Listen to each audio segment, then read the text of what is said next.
Police ಸಿಬ್ಬಂದಿ ಅವರಿಗೆ ಒಂದು ಎರಡು ಮಾತು ಹೇಳಕ್ ಬಯಸ್ತೀನಿ ನಾನು. ನಾ ಎಲ್ಲ ರಿಕ್ವೆಸ್ಟ್ ಮಾಡ್ಕೋತೀನಿ.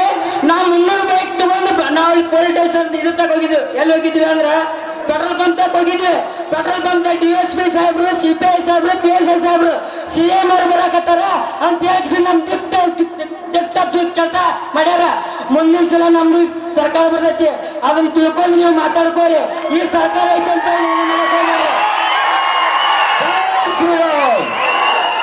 ಅವರು ಪ್ರಚಾರಕ್ಕೆ ಹೋಗಲಿ, ಅದೇನು ಅಭ್ಯಂತರ ಇಲ್ಲ.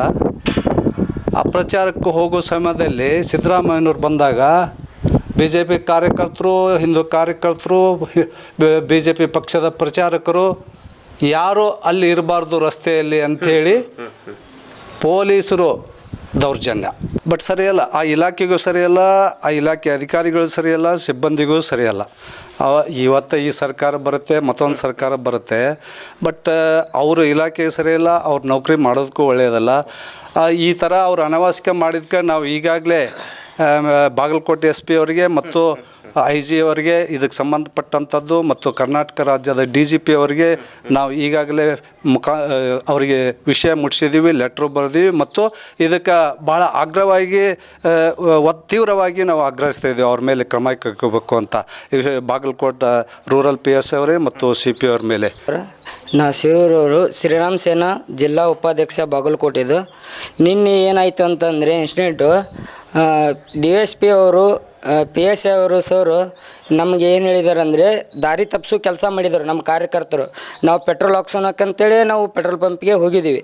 ಇಲ್ಲೇ CM ಅವರು ಬರ್ತಾರೆ, ನೀವು ಇಲ್ಲಿ ನಿಂದ್ರಕ್ಕೆ ಹೋಗ್ಬಿಡ್ರಿ, ರೋಡ್ ಒಳಗಡೆ ನಿಂದ್ರಬೇಡ್ರಿ, ಆ ಕಡೆ ಹೋಗ್ರಿ ಅಂತ ಹೇಳಿದರು. ಬಾಗಲಕೋಟೆ ಬೈ ಎಲೆಕ್ಷನ್ಗೆ ಸಂಬಂಧಪಟ್ಟಂತೆ ನಿನ್ನೆ ಪ್ರಚಾರ ಕಾರ್ಯಕ್ರಮದಲ್ಲಿ ಬಿಜಾಪುರದ ಶಾಸಕರಾಗಿರುವಂತಹ ಬಸವನಗೌಡ ಪಾಟೀಲ್ ಯತ್ನಾಳ್ರವರು ಬಾಗಲಕೋಟೆ ತಾಲೂಕಿನ ಶಿರೂರು ಪಟ್ಟಣಕ್ಕೆ ಆಗಮಿಸ್ತಾರೆ. ಇಲ್ಲಿ ನಿನ್ನೆ ಕಾರ್ಯಕರ್ತರು ಮತ್ತು ಪೊಲೀಸರ ಮಧ್ಯೆ ಒಂದಿಷ್ಟು ಮಾತಿನ ಚಕಮಕಿ, ಹಾಗೆ ಪೊಲೀಸರು ಅವರ ಮೇಲೆ ಒಂದಿಷ್ಟು ಕೈ ಮಾಡಿದ್ದಾರೆ ಅನ್ನುವಂತಹ ಆರೋಪನ ಸದ್ಯಕ್ಕೆ ಯುವಕರು ಮಾಡ್ತಾ ಇದ್ದಾರೆ ಅಥವಾ ಕಾರ್ಯಕರ್ತರು ಮಾಡ್ತಾ ಇದ್ದಾರೆ.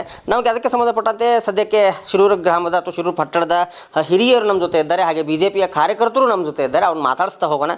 ಸರ್, ಈಗ ಬಾಗಲಕೋಟೆಗೆ ಬೈ ಎಲೆಕ್ಷನ್ ಬಂದಿರುವಂಥದ್ದು ಸದ್ಯಕ್ಕೆ ಅಂದರೆ ನಿನ್ನೆ ನಿಮ್ಮ ಕಾರ್ಯಕರ್ತರು ಒಂದಿಷ್ಟು ಪೆಟ್ರೋಲನ್ನು ಹಾಕಿಸ್ಬೇಕು ಅಂತ ಹೇಳಿ ಪೆಟ್ರೋಲ್ ಬಂಕ್ ಕಡೆ ಹೋದಾಗ ಪೊಲೀಸರು ಅವರಿಗೆ ದಾರಿ ತಪ್ಪಿಸುವಂತಹ ಕೆಲಸಕ್ಕೆ ಮುಂದಾದರು ಅನ್ನುವಂಥ ಒಂದು ಆರೋಪವನ್ನು ಮಾಡ್ತಾ ಇದ್ದಾರೆ. ಹಾಗೆ ಇನ್ನೊಂದು ಮೇಜರ್ ಆರೋಪ ಏನು ಅಂತಂದರೆ ಅವರ ಮೇಲೆ ಕೈ ಮಾಡಿದ್ದಾರೆ ಅನ್ನುವಂತಹ ಒಂದು ಆರೋಪವನ್ನು ಮಾಡ್ತಾ ಇದ್ದಾರೆ. ಸರ್, ಏನು ಹೇಳ್ತೀರಿ, ಏನಾಯಿತು ಅನ್ನೋದು? ನನ್ನ ಹೆಸರು ಬಸವರಾಜ್ ಬಾವಲತ್ತಿ, ಇದೇ ಊರಿನವರು, ಶಿರೂರು ಪಟ್ಟಣದವರು. ನಾನು BJP ಕಾರ್ಯಕರ್ತ. ನಿನ್ನೆ ನಮ್ಮೂರಲ್ಲಿ ಬಸವನಗೌಡ ಪಾಟೀಲ್ ಯತ್ನಾಳ್ ಅವರ ಕಾರ್ಯಕ್ರಮ ಇತ್ತು. ಇದು ಚುನಾವಣೆ ಪ್ರಚಾರ ನಿಮಿತ್ತ ಸಾಯಂಕಾಲ 6:30 ಗಂಟೆ ಬರೋರಿದ್ದರು. ಆ ನಿಮಿತ್ತ ಹಿಂದೂ ಕಾರ್ಯಕರ್ತರು ಮತ್ತು BJP ಕಾರ್ಯಕರ್ತರು ಬಾಗಲಕೋಟೆ ರೋಡ್ನಲ್ಲಿ ಶಿರೂರು ಬಸ್ ಸ್ಟ್ಯಾಂಡ್ನಿಂದ ಸುಮಾರು 1 ಕಿಲೋಮೀಟ್ರದಲ್ಲಿ ಅವ್ರನ್ನ ಬರಮಾಡಿಕೊಳ್ಳಿಕ್ಕೆ ಮೋಟ್ರ್ ಸೈಕಲ್ನಲ್ಲಿ, ಕಾರ್ನಲ್ಲಿ, ಕಾಲ್ನಡಿಗೆಯಲ್ಲಿ ಭಾಳ ಅಸಂಖ್ಯಾತ ಯುವಕರು ವಿಶೇಷವಾಗಿ ಮತ್ತು ಎಲ್ಲ ಜನರು ಹೋಗಿದ್ದರು. ಆ ವೇಳೆಯಲ್ಲಿ ನಡೆದಂಥ ಘಟನೆ ಇದು.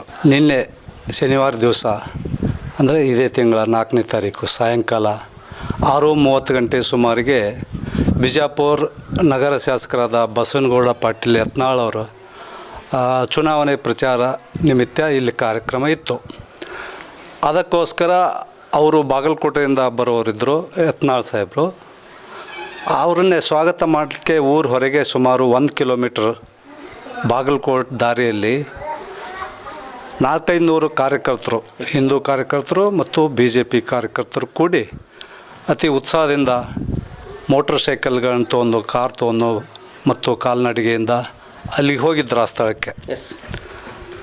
ಅಲ್ಲಿ ಹೋದಾಗ ಸಹಜವಾಗಿ ಬಹಳ ಹುರುಪು ಇರುವಂಥ ಸಂದರ್ಭದಲ್ಲಿ ಫ್ಲ್ಯಾಗ್ ಹಿಡ್ಕೊಂಡು ನಿಂತಿದ್ರು ಸ್ವಾಭಾವಿಕವಾಗಿ, ಪಕ್ಷದ್ದು ಮತ್ತು ಓಂ ಧ್ವಜ ಕೂಡ BJP ಪಕ್ಷದ್ದು.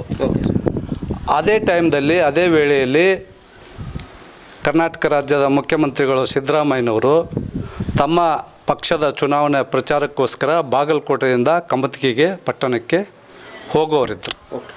ಅವರು ಪ್ರಚಾರಕ್ಕೆ ಹೋಗಲಿ, ಅದೇನು ಅಭ್ಯಂತರ ಇಲ್ಲ. ಆ ಪ್ರಚಾರಕ್ಕೆ ಹೋಗೋ ಸಮಯದಲ್ಲಿ ಸಿದ್ದರಾಮಯ್ಯನವ್ರು ಬಂದಾಗ BJP ಕಾರ್ಯಕರ್ತರು, ಹಿಂದೂ ಕಾರ್ಯಕರ್ತರು, BJP ಪಕ್ಷದ ಪ್ರಚಾರಕರು ಯಾರು ಅಲ್ಲಿ ಇರಬಾರ್ದು ರಸ್ತೆಯಲ್ಲಿ ಅಂಥೇಳಿ ಪೊಲೀಸರು ದೌರ್ಜನ್ಯ. ಓಕೆ. ಪೊಲೀಸರು ದೌರ್ಜನ್ಯ ಮಾಡಿದ್ದೇ ತಪ್ಪು.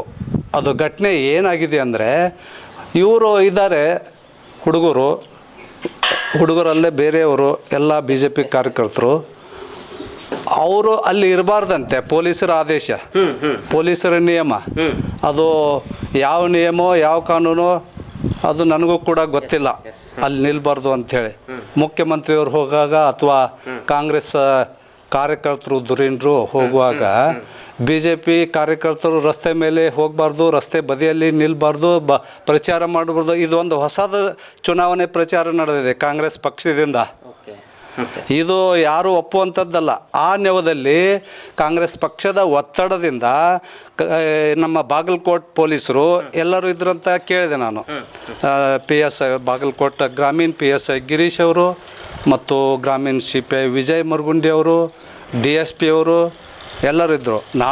ನಾನು ಸ್ವಲ್ಪ ದೂರದಲ್ಲಿದ್ದೆ, ಅಲ್ಲೇ ಬಸ್ ಸ್ಟ್ಯಾಂಡ್ ಹತ್ರ. ಅವರು ಮುಖ್ಯಮಂತ್ರಿಗಳು ಬರ್ತಾರೆ ಇಲ್ಲಿ ನಿಲ್ಬಾರ್ದು ಅಂತ ಅದನ್ನೇ ನೆವ ಮಾಡಿಕೊಂಡು ಅದೇ ಒಂದು ಸಣ್ಣ ಕಾರಣಕ್ಕೆ, ಕಾರಣನೇ ಇಲ್ಲ, ಅಲ್ಲಿ ಕಾರಣ ಇರಲಾರ್ದೆ ಹೊಡೆದು ಬಿಟ್ಟಿದ್ದಾರೆ. 7-8 ಜನರಿಗೆ ಲಾಠಿ ಚಾರ್ಜ್ ಮಾಡಿದ್ದಾರೆ, ಬೈದಿದ್ದಾರೆ, ಅವಮಾನ ಮಾಡಿದ್ದಾರೆ, ಎಲ್ಲ ಕಾರ್ಯಕರ್ತರಿಗೆ ನೋವು ಮಾಡಿದ್ದಾರೆ, ದೌರ್ಜನ್ಯ ಮಾಡಿದ್ದಾರೆ. ಇದು ಅಂಥ ಸಂದರ್ಭ ಇಲ್ಲ, ಏನೂ ಸನ್ನಿವೇಶ ಇಲ್ಲ. ಅವ್ರು ಪ್ರಚಾರ ಮಾಡ್ಕೊಳ್ಳಿ. ಚುನಾವಣೆ ಅಂದರೆ ಇರೋದೆ, ಎಲ್ಲ ಪಕ್ಷದ್ದಿರೋದೆ, ಏನೂ ಅಭ್ಯಂತರ ಇಲ್ಲ. ಇದು ಪೊಲೀಸ್ ಇಲಾಖೆಯವ್ರಿಗೆ ಈ ಮನಸ್ಸು ಬಂದಿದ್ದೇನೆ ಕಾಂಗ್ರೆಸ್ ಪಕ್ಷದವರು ಅವ್ರು ತಲೆ ತುಂಬಿದ್ದಾರೆ. ಯಾಕೆ ಅಂದರೆ ಬಾಗಲಕೋಟ್ ಕ್ಷೇತ್ರದಲ್ಲಿ BJP ಪಕ್ಷದ ಒಂದು ವಾತಾವರಣ ಮುನ್ನಡೆ ಪ್ರಚಾರದ್ದು ಭಾಳ ಜೋರಾಗಿ ನಡೆದಿದೆ. BJP ಪಕ್ಷ ಇಲ್ಲಿ ಗೆಲ್ಲೋದು ಶತಸಿದ್ಧ ಅಂತ ಗೊತ್ತಾಗಿದೆ. ನಮ್ಮ ಪಕ್ಷ ಮತ್ತು ನಾವು ಸರ್ಕಾರ ಇದ್ದರೂ ಕೂಡ ಸೋಲ್ತೀವಲ್ಲ ಅಂತ ಭಯದಿಂದ ಎಲ್ಲ ಮಾರ್ಗಗಳಿಂದ ವಾಮ ಮಾರ್ಗ, ದುಡ್ಡು ಹಂಚೋದು, ಸರಾಯಿ ಹಂಚೋದು, ಇಂಥವು ಪೊಲೀಸ್ ಇಲಾಖೆ ಮುಖಾಂತರ ಒತ್ತಡ ಹಾಕೋದು, ಇವೆಲ್ಲ ಮಾಡಿದರೆ ನಮಗೆ ಗೆಲುವು ಇದೆ ಅಂಥೇಳಿ ಆ ಪಕ್ಷದವ್ರು ತಿಳ್ಕೊಂಡು ಪೊಲೀಸ್ ಇಲಾಖೆ ಬೇರೆ ಬೇರೆ ಇಲಾಖೆ ಕೂಡ ನಾನು ಕೇಳಿದ್ದೀನಿ, ಒತ್ತಡ ಹಾಕಿ ಈ ಥರ ಮಾಡ್ತಾಯಿದ್ದಾರೆ. ಇದು ಅಕ್ಷಮ್ಯ ಅಪರಾಧ, ಸರಿಯಲ್ಲ. ಪ್ರಜಾಪ್ರಭುತ್ವ ವ್ಯವಸ್ಥೆಯಲ್ಲಿ ಯಾವ ಸಾಮಾನ್ಯ ಜನರು, ನಾಗರಿಕರು, ಮತದಾರರು ಇದನ್ನು ಒಪ್ಪುವುದಿಲ್ಲ. ಇದು ಹೇಸಿಗೆ ಬರೆಸುವಂಥ ವಿಷಯ. ಸಹಜವಾಗಿ ಎಲ್ಲರಿಗೂ ಗೊತ್ತಾಗ್ತದೆ, ಚುನಾವಣೆ ನಡೆದ ಪ್ರಚಾರ ಮಾಡ್ಕೊಳ್ಳಿ, ಯಾರಾದ್ರು ಗೆಲ್ಲಿ, ಇದೆಲ್ಲ ಯಾಕೆ ಮಾಡಬೇಕು ಅಂಥೇಳಿ ಮತ್ತಷ್ಟು ಬಾಗಲಕೋಟ ಮತಕ್ಷೇತ್ರದ ಜನರು ಸಿಟ್ಟಿಗೆದ್ದಿದ್ದಾರೆ, ರೊಚ್ಚಿಗೆದ್ದಿದ್ದಾರೆ, ನೋವಾಗಿದ್ದಾರೆ. ಅಧಿಕಾರ ಇದೆ ಅಂಥೇಳಿ ಇಷ್ಟು ದುರ್ಬಳಕೆ ಮಾಡಿಕೊಂಡ್ರೆ ಇವ್ರನ್ನ ಅಧಿಕಾರದಿಂದ ಮದ ಇಳಿಸೋಣ ಅಂಥೇಳಿ ಇವರನ್ನು ಕೆಳಗಿಳಿಸೋಣ ಅಂಥೇಳಿ ನಿರ್ಧಾರ ಮಾಡಿದೆ. ಅವ್ರು ಏನು ಮಾಡ್ತಾಯಿದ್ದಾರೆ ತಪ್ಪು, ಅದೇ ಅವರಿಗೆ ತಿರುಗಿ ಬಿದ್ದು ಪರಿಣಾಮ ಆಗ್ತಾಯಿದೆ ನೋಡ್ರಿ. ಸರ್, ಇನ್ನು ಈ ರಾಜ್ಯದಲ್ಲಿ ಏಕಾಏಕಿ ಇಂತಹ ಘಟನೆಗಳು ಸರ್ವೇ ಸಾಮಾನ್ಯ ಆಗಿದೆ. ಇತ್ತೀಚೆಗೆ ಏಕಾಏಕಿ ಕಾರ್ಯಕರ್ತರು ಪೆಟ್ರೋಲ್ ಹಾಕಿಸುವಾಗ ಏಕಾಏಕಿ ಬಂದು ಹೊಡೆದಿರೋದು, ಇಲ್ಲಿ ಸಿದ್ದರಾಮಯ್ಯನವರು ಬರ್ತಾರೆ ಅಥವಾ ಇಲ್ಲಿ ಯತ್ನಾಳ್ ಅವರು ಊಟಕ್ಕೆ ಹೋಗ್ತಾರೆ, ಈ ರೀತಿ ಮಿಸ್ಗೈಡೆನ್ಸ್ ಮಾಡುವಂತಹ ಒಂದು ಒತ್ತಡದಲ್ಲಿದ್ದ ಪೊಲೀಸರು ಹೇಗೆ ಅಂತ ಸರ್? ಅವರು ನಿಸ್ಸಹಾಯಕರಾಗಿಬಿಟ್ಟಾರೆ ಪೊಲೀಸ್ ಇಲಾಖೆಯವರು. ನಮ್ಮ ಬಾಗಲಕೋಟದಲ್ಲಿ ಅಂತ ಅಷ್ಟೇ ಅಲ್ಲ, ಎಲ್ಲ ಕಡೆ ಈ ಥರ ಆಗಿದೆ. ಬಟ್ ಸರಿಯಲ್ಲ, ಆ ಇಲಾಖೆಗೂ ಸರಿಯಲ್ಲ, ಆ ಇಲಾಖೆ ಅಧಿಕಾರಿಗಳು ಸರಿಯಲ್ಲ, ಸಿಬ್ಬಂದಿಗೂ ಸರಿಯಲ್ಲ. ಇವತ್ತು ಈ ಸರ್ಕಾರ ಬರುತ್ತೆ, ಮತ್ತೊಂದು ಸರ್ಕಾರ ಬರುತ್ತೆ, ಬಟ್ ಅವರು ಇಲಾಖೆಗೆ ಸರಿಯಲ್ಲ, ಅವ್ರು ನೌಕರಿ ಮಾಡೋದಕ್ಕೂ ಒಳ್ಳೆಯದಲ್ಲ. ಈ ಥರ ಅವ್ರು ಅನಾವಶ್ಯಕ ಮಾಡಿದ್ಕೆ ನಾವು ಈಗಾಗಲೇ ಬಾಗಲಕೋಟೆ SP ಅವರಿಗೆ ಮತ್ತು IG ಅವರಿಗೆ ಇದಕ್ಕೆ ಸಂಬಂಧಪಟ್ಟಂಥದ್ದು ಮತ್ತು ಕರ್ನಾಟಕ ರಾಜ್ಯದ DGP ಅವರಿಗೆ ನಾವು ಈಗಾಗಲೇ ಅವರಿಗೆ ವಿಷಯ ಮುಟ್ಟಿಸಿದ್ದೀವಿ, ಲೆಟ್ರು ಬರೆದೀವಿ ಮತ್ತು ಇದಕ್ಕೆ ಭಾಳ ಆಗ್ರಹವಾಗಿ ತೀವ್ರವಾಗಿ ನಾವು ಆಗ್ರಹಿಸ್ತಾ ಇದ್ದೀವಿ ಅವ್ರ ಮೇಲೆ ಕ್ರಮ ಕೈಗೊಳ್ಳಬೇಕು ಅಂತ. ಬಾಗಲಕೋಟ ರೂರಲ್ PSI ಅವರೇ ಮತ್ತು CP ಅವ್ರ ಮೇಲೆ, ಕಾರ್ಯಕರ್ತರ ಮೇಲೆ ಏನು ದೌರ್ಜನ್ಯ ನಡೀತು ಅನ್ನುವಂತಹ ಒಂದು ಆರೋಪ ನಿನ್ನೆ ಏನು ನಡೀತು ಆ ಸನ್ನಿವೇಶ, ಅಲ್ಲಿ ಇದ್ದಂತಹ ವ್ಯಕ್ತಿಯವರವರು ನಮ್ಮ ಜೊತೆ ಇದ್ದಾರೆ. ಸೊ ಅವ್ರನ್ನ ಯಾರು ಅಥವಾ ಏನಾಯಿತು ಅನ್ನುವಂತಹದ್ದನ್ನು ಕೇಳ್ತಾ ಹೋಗೋಣ.